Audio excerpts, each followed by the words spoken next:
gitu. Coba perlihatkan. Pantas nggak publik menanyakan keaslian atau kepalsuan ijazah Jokowi? Sangat layak. Karena Jokowi statusnya sebagai pejabat publik kan begitu. Harus diketahui oleh publik. Betul. Nah, nggak dikasih itu pada waktu itu. Ya. Sampai kegaduhan sampai sekarang, kegaduhannya udah 2 tahun. Maka kata Rocky Gerung, mestinya Jokowi itu ditangkap sekarang gitu. Karena sudah bikin kegaduhan. Dari kegaduhannya ada beberapa orang yang bahkan sudah dipenjara begitu. Kan. Nah, akun Pupu Papa juga sama. Ada yang menyeret ke beberapa institusi.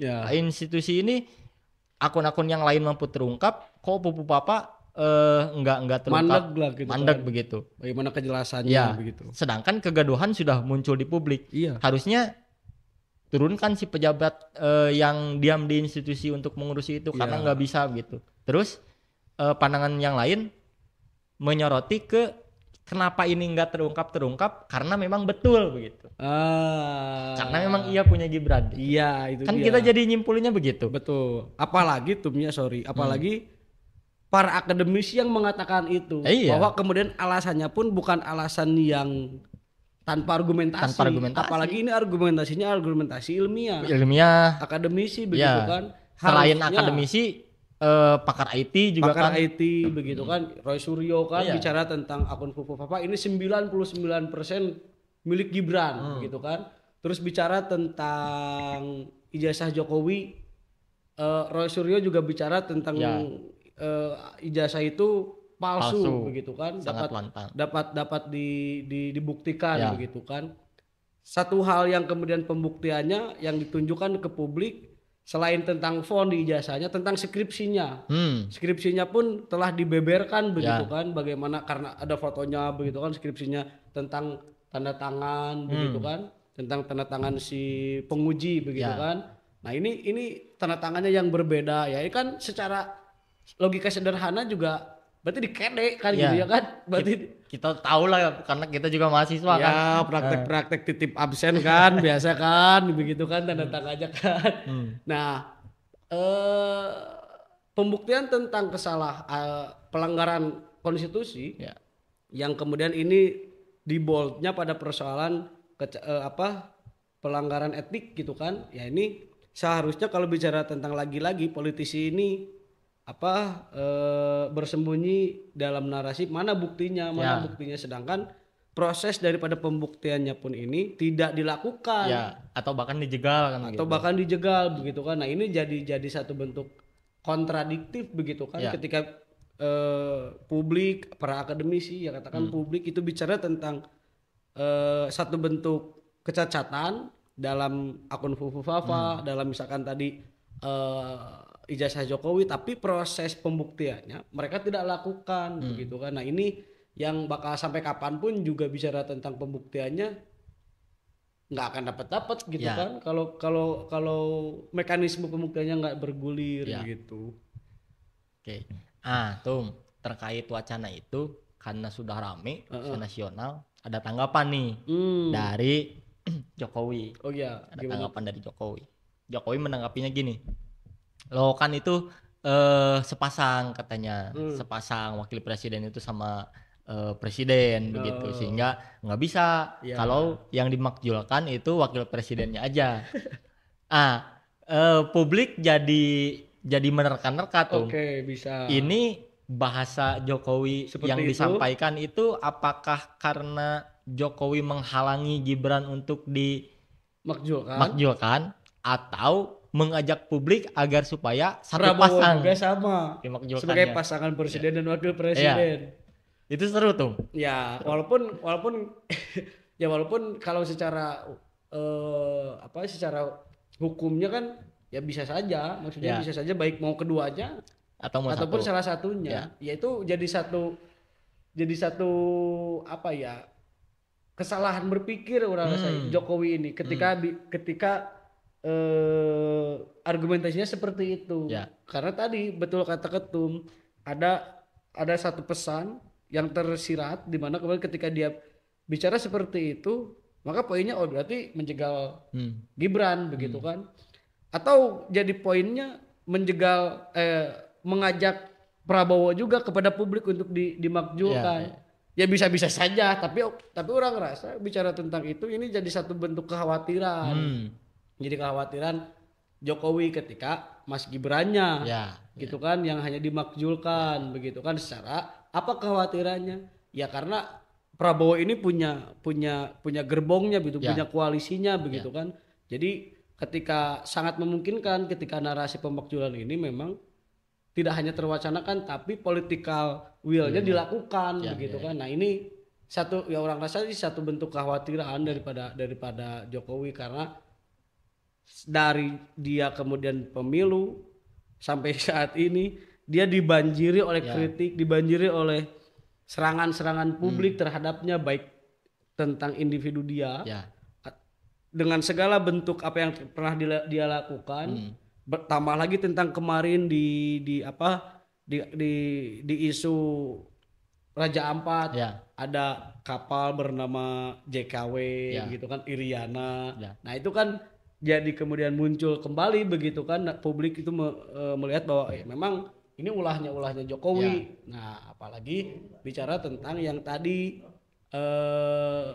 serangan-serangan ini terhadap Gibrannya, ya secara tidak langsung Gibrannya pun tetap begitu kan, gimana pun dia ini Gibran ditentukannya oleh Jokowi, begitu sih. Dan Jokowi pun nggak mau kehilangan apa yang sudah dia investasikan itu dia. Dari lama kan. Betul. Pasti. Nah terus Jokowi nanggepin lagi bahwa kenapa harus dimakjulkan. Betul. Toh nggak ada bukti yang kuat untuk kemudian Gibran itu harus dimakjulkan, karena Jokowi bilang Gibran nggak korupsi, Gibran tidak melakukan pelanggaran yang berat katanya. Padahal kan yang kita soroti adalah memang bukan persoalan itu. Betul. Tapi persoalan kebodohan yang terus dipertunjukkan, kedunguan yang terus ditularkan kan, begitu, dipertontonkan, ditularkan kan. Wacana pemakjulan kalau bagi kita para aktivis mahasiswa menyorotinya bukan karena satu kecacatan atau pelanggaran hukum yang dilakukan kan begitu, tapi persoalan tentang kapasitas. Satu itu. Terus yang kedua persoalan tentang legitimasi. Karena publik sudah memandang Gibran itu dia punya legalitas. Tapi secara legitimasi dia nggak punya. Nah itu. Publik sudah nggak percaya gitu. Kenapa publik nggak percaya? Karena secara kapasitas publik juga bisa menilai. Publik juga bisa mengukur kan begitu. 19 juta lapangan pekerjaan kan yang aneh itu kan. Banyak memenya kan. Betul. Yang dulu Gibran gini-gini nyari pertanyaan Pak Mahfud, sekarang netizen itu bikin stiker gini, mana 9 juta lapangan kerja. Kan pada akhirnya gimmick menjadi jadi senjata makan tuan gitu. Betul. Problemnya, tapi ada yang menarik lagi tuh. Gimana? Ada satu komunitas namanya Gibranku. Oh iya. Gibranku. Si pangeran itu Pangeran, sekjennya itu kan. Sekjennya bilang begini. Udahlah, persoalan tentang pemakjulan Gibran itu nggak perlu dibahas lagi. Kenapa nggak perlu dibahas lagi? Karena tidak esensial dan tidak substansial.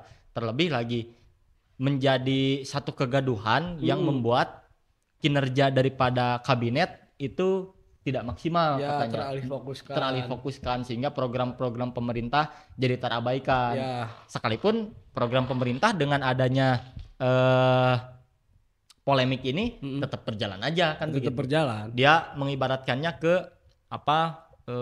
Koperasi Merah Putih. Ya, Koperasi Merah Putih yang terhambat katanya.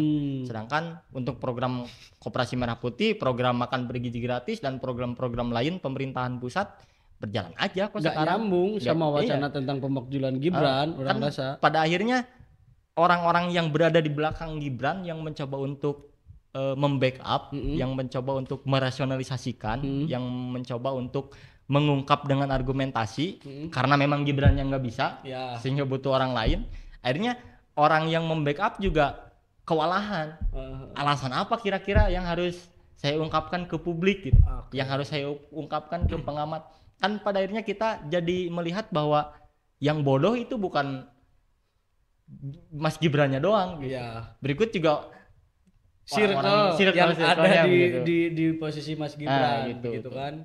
Justru orang mau dari tadi kita bicara tentang inventarisir dari masalah begitu kan, dari fenomena yang terjadi gitu kan, tentang kondisi kekuasaannya begitu kan, terus pada persoalan pemakzulan Gibran. Tapi orang tuh ada satu bentuk pertanyaan begitulah ya, yang kemudian ada dari benak melihat kondisi tentang wacana pemakzulan ini.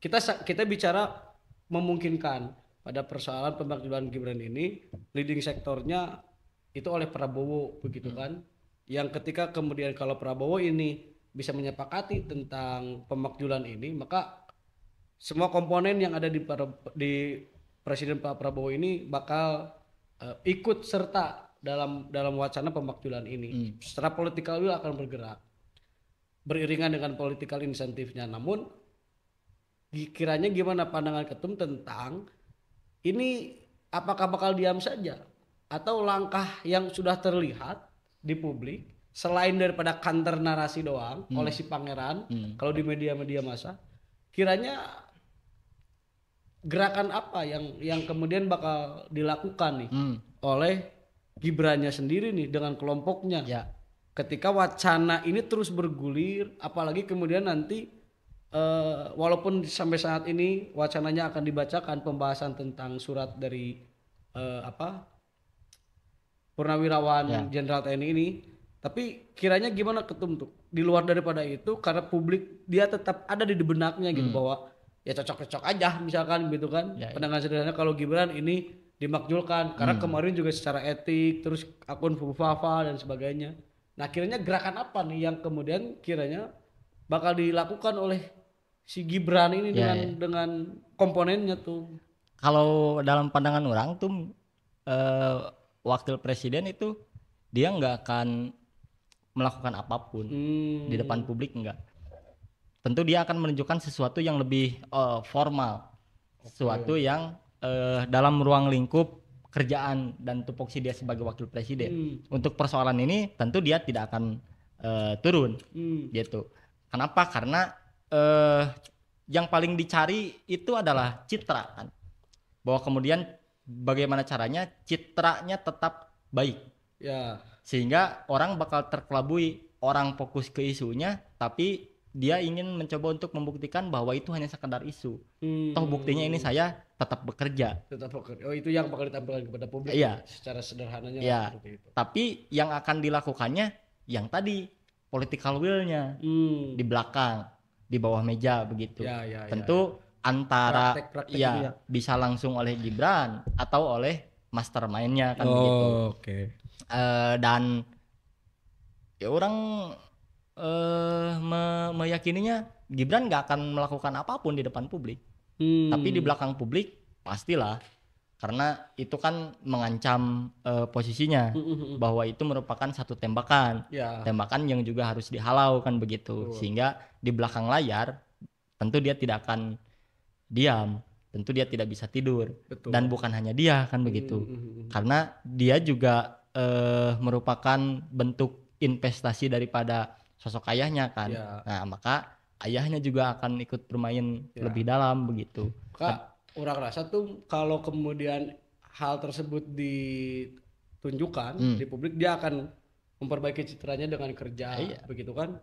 Nah coba orang rasa tuh apa yang kemudian dikerjakan oleh Gibran itu coba berhasil gitu biar citranya baik gitu kan maksudnya. Tapi kalau lihat daripada apa yang sudah terjadi, citra baik apapun yang akan divisualisasikan oleh Gibran, yang akan ditunjukkan oleh Gibran, kalau misalkan legitimasi Gibrannya itu sudah jelek banget, bakal jadi percuma memang. Tapi seminimalnya hal itu yang akan dilakukan oleh Gibran tetap akan dilakukan begitu.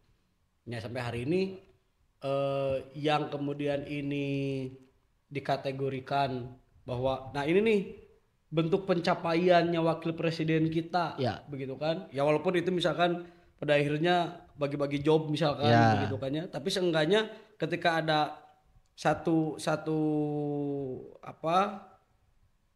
tupoksi begitu yang dia kerjakan berikut dengan kewenangannya. Nah, sampai saat ini tuh belum terdengar begitu tuh, belum terdengar ini sejauh mana wakil presiden kita tuh bisa menyelesaikan apa begitu kan, bisa menciptakan lapangan pekerjaan yang kemudian itu janji politiknya ketika dia kampanye begitu kan. Nah, mirisnya itu seperti itu, udah mah legitimasi publik itu menjadi catatan.